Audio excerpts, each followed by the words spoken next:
parents at guardians dyan, ano ang pinaka-challenging part sa pag-aalaga ng mga bata? Ay, nako, kasama na for sure ang pagpapainom ng gamot, Maris. Struggle ko yan. Pero ang isang nanay sa Batahan, may diskarte raw para dyan.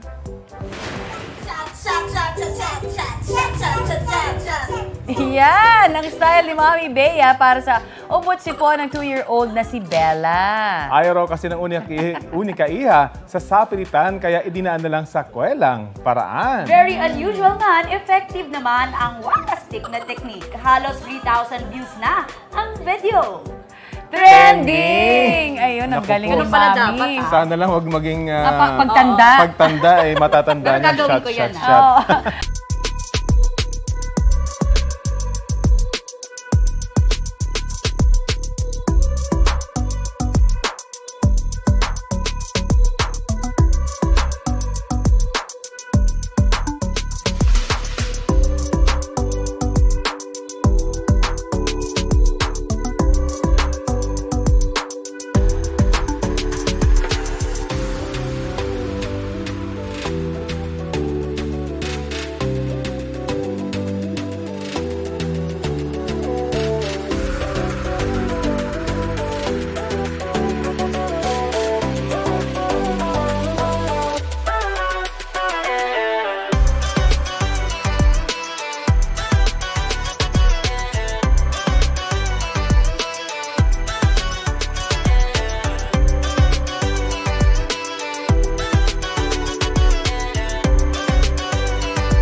Kapuso, para sa mga maiinit na balita, mag-subscribe sa GMA Integrated News sa YouTube.